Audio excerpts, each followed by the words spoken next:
భారత communist party ఆవిర్భవించి నేటికి 100 ఏళ్లను పురస్కరించుకుని కొత్తగూడెంలో సిపిఐ ఆధ్వర్యంలో ఎర్ర జెండాలు చేతపట్టి కార్యాలయాలు కవాతు నిర్వహించారు.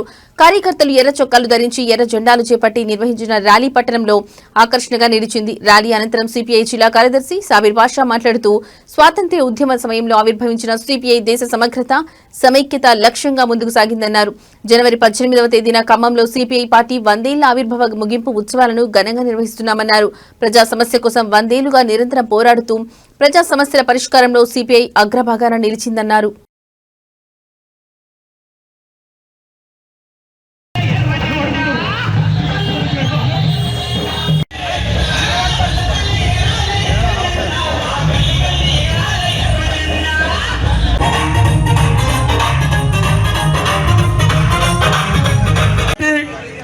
శత జయంతి ఉత్సవాల సందర్భంగా ఈరోజు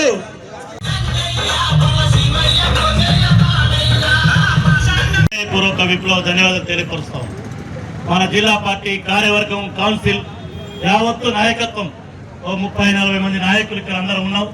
అన్యదా భావించకండి, సమయం ఇది రోడ్డు కాబట్టి సిపిఐ నాయకత్వంలోనే ఈ ర్యాలీ సాగింది, ఈ పోరాటం ముందుకు సాగింది.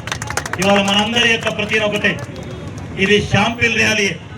18వ తేదీన ఖమ్మం నడిగొట్టున సాగేటటువంటి బహిరంగ సభలో అఖిల భారత ముగింపు 100 ఏళ్ల ఉత్సవాలలో భద్రాద్రి